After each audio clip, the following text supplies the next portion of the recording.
Dukung podcast saya dengan cara apa, Ma? Like, comment, dan subscribe. Jangan lupa klik tombol loncengnya.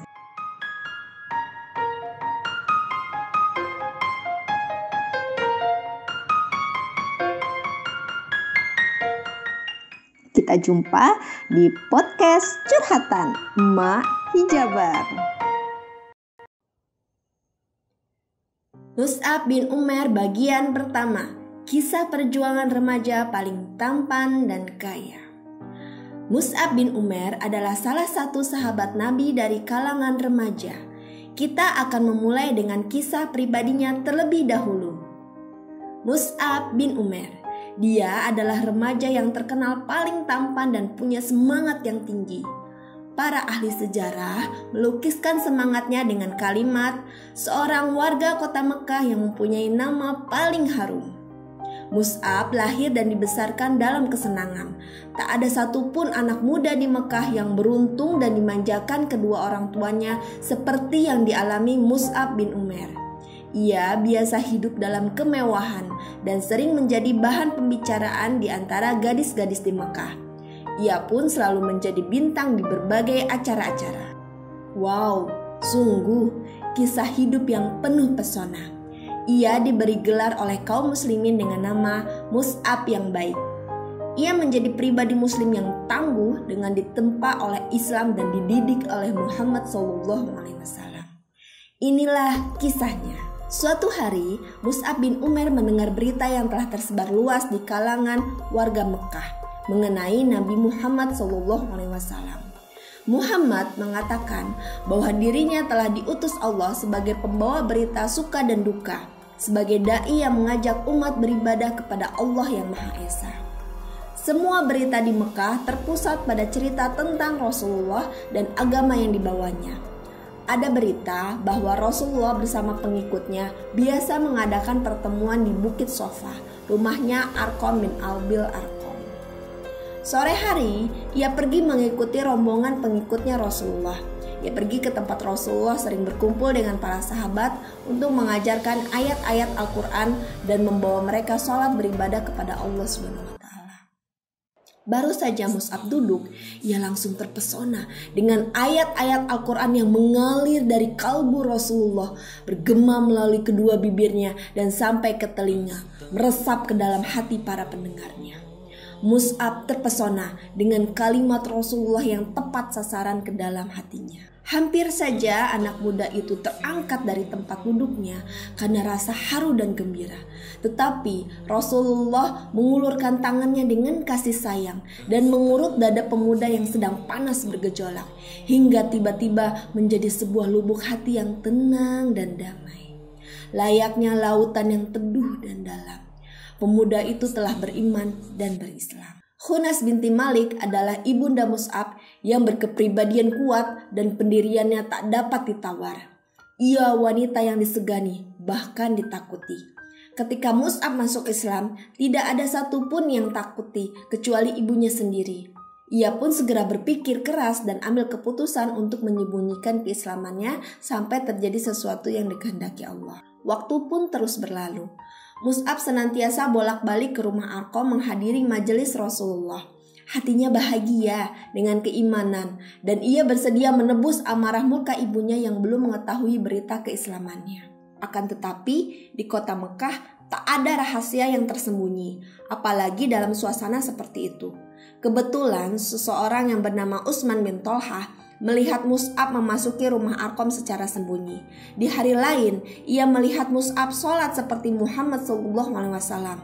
Secepat kilat, ia melaporkan berita ini kepada ibunya Mus'ab. Berdirilah Mus'ab di hadapan ibu dan keluarganya serta para pembesar Mekah yang berkumpul di rumahnya.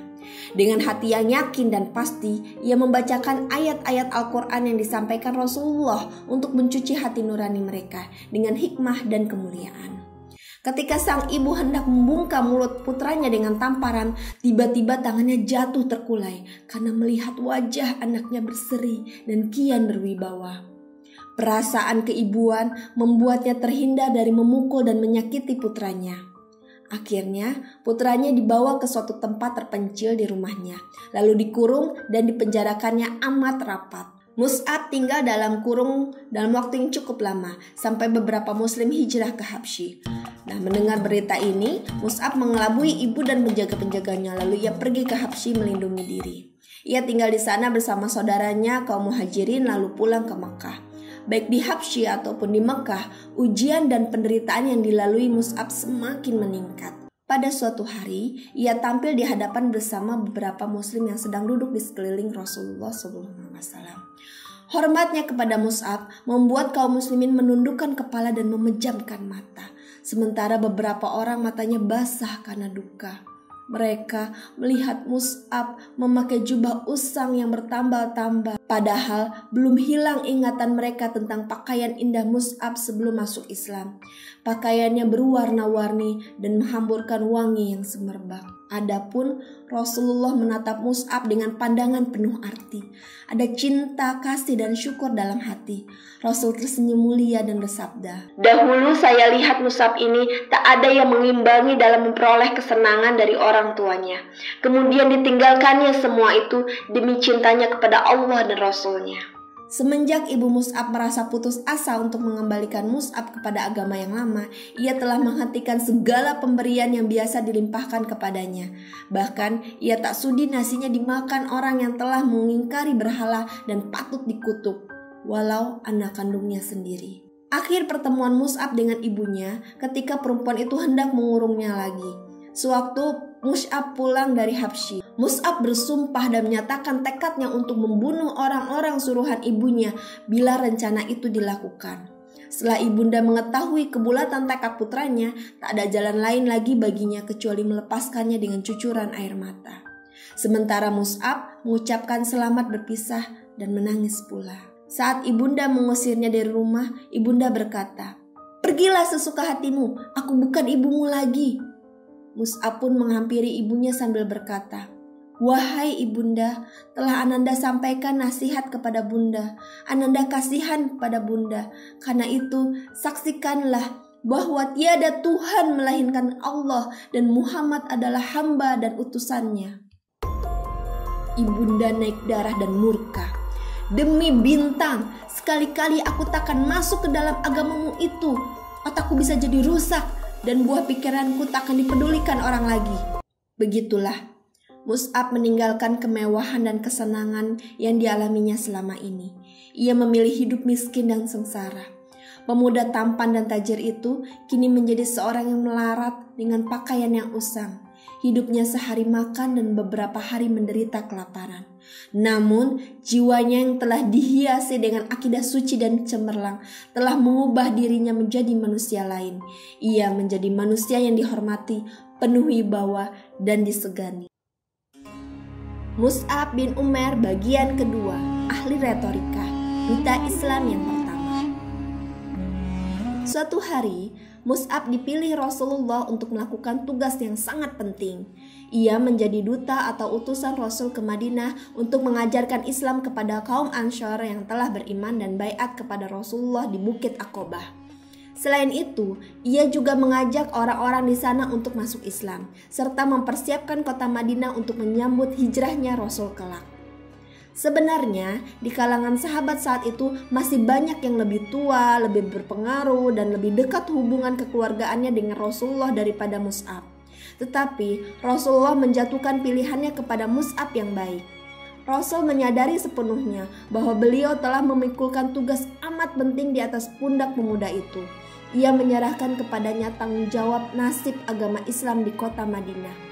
Kota yang tak lama lagi akan menjadi kota hijrah, kotanya para da'i dan dakwah, tempat berkumpulnya penyebar agama dan pembela Islam. Mus'ab memikul amanah dengan karunia dari Allah, seperti pikiran yang cerdas, jiwa yang luhur, sifat zuhud, jujur, dan kesungguhan hati. Ia berhasil melunakkan hati penduduk Madinah hingga mereka berduyun-duyun masuk Islam. Setibanya Mus'ab di Madinah, ia melihat kaum muslimin hanya ada 12 orang, yaitu orang-orang yang telah baiat Aqobah di Bukit Aqobah. Tetapi tidak sampai beberapa bulan kemudian bertambahlah orang-orang yang masuk Islam. Kelak pada musim haji berikutnya, kaum muslimin Madinah mengirim utusan yang mewakili mereka menemui Nabi. Utusan tersebut nanti akan dibawa langsung oleh gurunya, yaitu Mus'ab bin Umair. Di Madinah, Mus'ab tinggal sebagai tamu di rumah As'ad bin Zararah. Bersama As'ad, Mus'ab pergi mengunjungi kabilah-kabilah, rumah-rumah, dan tempat-tempat pertemuan untuk membacakan ayat-ayat kitab suci. Pemuda itu menyampaikan kalimatullah bahwa Allah Tuhan yang Maha Esa secara hati-hati. Ada peristiwa yang mengancam keselamatan diri serta sahabatnya yang nyaris celaka kalau bukan karena kecerdasan akal dan kebesaran jiwanya. Suatu hari ia mendakwahkan Islam kepada masyarakat. Tiba-tiba disergap oleh Usaid bin Hudair. Usaid bin Hudair adalah kepala suku kabilah Abdul Ashal di Madinah. Usaid menodongkan senjatanya ke Mus'ab. Usaid murka karena dia melihat Mus'ab menyelewengkan anak buahnya dari agama mereka. Menurut Usaid, Tuhan-Tuhan mereka mudah dihubungi secara konkret. Jika seseorang memerlukan salah satu di antaranya, tentulah ia akan mengetahui tempatnya. Ia bisa segera mengunjungi Tuhannya untuk menyampaikan kesulitan dan permohonan. Begitulah cara berpikirnya suku Abdul Hashal. Berbeda dengan Tuhannya Muhammad yang diserukan oleh Mus'ab bin Umair. Tak ada yang mengetahui tempatnya dan tak ada seorang pun yang dapat melihatnya. Melihat kemarahannya Usaid bin Hudair membuat muslim yang duduk bersama Mus'ab merasa takut dan khawatir. Akan tetapi Mus'ab yang baik tetap tinggal dengan tenang. Bagaikan singa yang hendak menerkam, Usaid berdiri di depan Mus'ab dan As'ad bin Zararah. Kemudian ia membentak, "Apa maksud kalian datang ke kampung halaman ini? Apakah hendak membodohi rakyat kecil kami ini? Tinggalkan segera tempat ini, jika tak ingin segera nyawa kalian melayang." Layaknya samudra yang dalam, tenang, laksana terang dan damainya cahaya fajar, terpancarlah ketulusan hati Mus'ab yang baik. Bergeraklah lidahnya mengeluarkan ucapan halus. "Kenapa Anda tidak duduk dan mendengarkan dulu? Seandainya Anda menyukai nanti, Anda dapat menerimanya. Sebaliknya, jika tidak, kami akan menghentikan apa yang tidak Anda sukai itu." Usaid punya pikiran sehat dan dia memakai logikanya. Ia hanya diajak oleh Mus'ab untuk mendengarkan dan bukan yang lainnya. Jika ia sepakat dengan apa yang disampaikan oleh Mus'ab, berarti ia akan membiarkan Mus'ab. Sebaliknya, jika ia tidak sepakat, maka Mus'ab berjanji akan meninggalkan kampung mereka untuk mencari tempat lain. Akhirnya, Usaid menjatuhkan senjatanya ke tanah dan duduk mendengarkan Mus'ab membacakan ayat-ayat Al-Quran dan menjelaskan dakwah yang dibawa oleh Muhammad SAW. Maka dada Usaid pun mulai terbuka dan bercahaya. Belum selesai Mus'ab berbicara, Usaid pun berucap kepada Mus'ab dan sahabatnya, "Alangkah indah dan benarnya ucapan itu. Apakah yang harus dilakukan oleh orang untuk bisa masuk agama ini?" Gemuruhlah suara tahlil, serempak terucap sebagai jawabannya. Kemudian Mus'ab berkata, "Hendaklah ia mensucikan diri, pakaian dan badannya, serta bersaksi bahwa tiada Tuhan yang berhak disembah melainkan Allah." Beberapa saat, Usaid meninggalkan mereka, lalu kembali sambil memeras air dari rambutnya. Ia berdiri dan menyatakan pengakuan bahwa tiada Tuhan yang berhak disembah melainkan Allah dan bahwa Muhammad itu utusan Allah. Secepatnya berita itu pun tersiar. Keislaman Usaid bin Hudair, kepala suku kabilah Abdul Ashal, disusul oleh Sa'ad bin Mu'az, pemimpin Aus, dan Sa'ad bin Ubadah, pemimpin Khosraj. Dengan keislaman kepala suku mereka, berarti selesailah persoalan dengan berbagai suku yang ada di Madinah. Warga kota Madinah saling berdatangan dan bertanya-tanya sesama mereka. Jika Usaid bin Hudair, Sa'ad bin Ubadah, dan Sa'ad bin Mu'az telah masuk Islam, apalagi yang kita tunggu? Ayolah kita pergi kepada Mus'ab dan beriman bersamanya. Kata orang, kebenaran itu terpancar dari celah-celah giginya. Demikianlah duta Rasulullah yang pertama telah mencapai hasil gemilang yang tiada taranya. Mus'ab bin Umair bagian ketiga, kekuatan semangat membawa bendera Rasulullah. Tahun berganti tahun pun berlalu. Rasulullah bersama para sahabatnya telah hijrah ke Madinah. Orang-orang Quraisy semakin geram dan dendam. Mereka menyiapkan tenaga untuk mengambil tindakan kekerasan. Terjadilah perang Badar dan kaum Quraisy pun memperoleh pelajaran pahit hingga mereka berusaha menebus kekalahan. Kemudian datanglah giliran perang Uhud. Kaum muslimin bersiap-siap mengatur barisan. Rasulullah berdiri di tengah barisan itu menatap setiap wajah orang beriman dan menyelidiki siapa yang sebaiknya membawa bendera. Maka terpanggillah Mus'ab yang baik. Ia tampil sebagai pahlawan pembawa bendera. Peperangan berkobar dan berkecamuk dengan sengitnya. Pasukan pemanah tidak mematuhi peraturan Rasulullah. Pasukan pemanah meninggalkan kedudukannya di celah bukit setelah melihat orang-orang musyrik menderita kekalahan dan mengundurkan diri. Karena perbuatan tersebut dengan cepat mengubah suasana kemenangan kaum muslimin beralih menjadi kekalahan. Tak diduga, pasukan berkuda Quraisy menyerbu kaum muslim dari puncak bukit.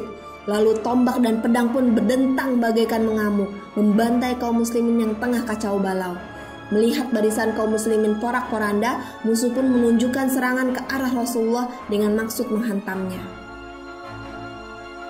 Mus'ab bin Umair menyadari suasana gawat ini, maka diacungkannya bendera setinggi-tingginya dan bagaikan auman singa. Ia bertakbir sekeras-kerasnya, lalu maju ke depan, melompat, mengelak dan berputar lalu menerkam untuk menarik perhatian musuh kepadanya hingga mereka melupakan Rasulullah. Sungguh pun seorang diri, Mus'ab bertempur laksana pasukan tentara besar. Sebelah tangannya memegang bendera bagaikan tameng, sedangkan sebelahnya lagi menebaskan pedang dengan matanya yang tajam. Tapi musuh kian bertambah banyak. Mereka hendak menyeberang dengan menginjak-injak tubuhnya untuk mencapai Rasulullah. Sekarang marilah kita simak saksi mata yang akan menceritakan saat-saat terakhir pahlawan besar Mus'ab bin Umair. Berkata Ibnu Sa'ad, diceritakannya kepada kami oleh Ibrahim bin Muhammad bin Suhrabil al-Abdari dari bapaknya. Ia berkata, Mus'ab bin Umair adalah pembawa bendera di perang Uhud. Tatkala barisan kaum muslimin pecah, Mus'ab bertahan pada kedudukannya. Datanglah seorang musuh berkuda, Ibnu Kumaimah namanya, lalu menebas tangannya hingga putus. Sementara Mus'ab mengucapkan, Muhammad itu tiada lain hanyalah seorang rasul yang sebelumnya telah didahului oleh beberapa rasul. Tangan kanan putus. Maka bendera dipegang oleh tangan kirinya sambil membungkuk melindungi. Musuh pun menebas tangan kirinya hingga putus pula. Mus'ab membungkuk ke arah bendera. Lalu dengan kedua pangkal lengannya, ia meraih bendera ke dadanya sambil berucap, Muhammad itu tiada lain hanyalah seorang rasul dan sebelumnya telah didahului oleh beberapa rasul. Lalu orang berkuda itu menyerang ketiga kalinya dengan tombak dan menusuknya hingga tombak itu pun patah. Mus'ab pun gugur dan bendera jatuh. Gugurlah Mus'ab dan jatuhlah bendera. Ia gugur sebagai bintang dan mahkota para syuhada. Ia telah mengalami keberanian luar biasa. Saat itu Mus'ab berpendapat bahwa jika ia gugur, tentulah jalan pembunuh akan terbuka lebar menuju Rasulullah tanpa ada pembela yang akan mempertahankannya. Karena kecintaannya pada Rasulullah dan cemas memikirkan nasibnya nanti, setiap kali pedang jatuh menerbangkan tangannya, ia menghibur dirinya dengan ucapan, Muhammad itu tiada lain hanyalah seorang rasul dan sebelumnya telah didahului oleh beberapa rasul. Kalimat yang kemudian dikukuhkan sebagai wahyu ini selalu diulang dan dibacanya sampai selesai, hingga akhirnya menjadi ayat Al-Quran yang selalu dibaca orang. Setelah pertempuran selesai, ditemukan jasad pahlawan yang terbaring dengan wajah menelungkup ke tanah dan digenangi darah yang mulia. Seolah-olah tubuhnya yang kaku itu masih takut menyaksikan Rasulullah ditimpa bencana. Maka ia sembunyikan wajahnya agar tidak melihat peristiwa yang dikhawatirkan dan ditakutinya itu. Atau mungkin ia merasa malu karena telah gugur sebelum hatinya merasa tentram, memperoleh kepastian keselamatan dan keberhasilan Rasulullah. Wahai Mus'ab, cukuplah bagimu Ar-Rahman, namamu harum semerbak dalam kehidupan. Rasulullah bersama para sahabat datang meninjau medan pertempuran untuk menyampaikan perpisahan kepada para syuhada. Ketika sampai di tempat terbaringnya jasad Mus'ab, bercucuranlah dengan deras air matanya. Berkata Khobah ibn Urat, kami hijrah di jalan Allah bersama Rasulullah SAW dengan mengharap keriduannya. pastilah ada pahala di sisi Allah. Di antara kami ada yang telah berlalu sebelum menikmati pahalanya di dunia ini sedikit pun juga. Di antaranya adalah Mus'ab bin Umair yang tewas di perang Uhud. Tak sehelai kain pun yang menutupinya selain sehelai burdah. Andai ditaruh di atas kepalanya, terbukalah kedua belah kakinya. Sebaliknya, bila ditutupkan ke kakinya, terbukalah kepalanya. Maka sabda Rasulullah SAW, tutupkanlah ke bagian kepalanya dan kakinya tutuplah dengan rumput zikir. Rasulullah berdiri di depan Mus'ab, dibacakannya ayat Bismillahirrahmanirrahim, yang artinya, di antara orang-orang mukmin terdapat pahlawan-pahlawan yang telah menepati janjinya dengan Allah. Terjemahan Quran Surat Al-Ahzab ayat 23. Kemudian Rasul memandangi kain burdah yang digunakan untuk kain tutupnya Mus'ab, seraya bersabda, ketika di Makkah dulu, tak ada seorang pun aku lihat yang lebih halus pakaiannya dan lebih rapih rambutnya daripadamu. Tetapi sekarang ini, dengan rambutmu yang kusut, hanya dibalut sehelai burdah. Setelah melayangkan pandangan sayu ke arah para syuhada, Rasulullah berseru, sungguh Rasulullah akan menjadi saksi nanti di hari kiamat bahwa tuan-tuan semua adalah syuhada di sisi Allah. Kemudian Rasul memandang ke arah sahabat yang masih hidup. Ia berkata, hai manusia, berziarahlah dan berkunjunglah kepada mereka, serta ucapkanlah salam. Demi Allah yang menguasai nyawaku, tak seorang muslim pun sampai hari kiamat yang memberi salam kepada mereka, pasti mereka akan membalasnya. Salam atasmu wahai Mus'ab, salam atasmu sekalian wahai para syuhada. Assalamualaikum warahmatullahi wabarakatuh.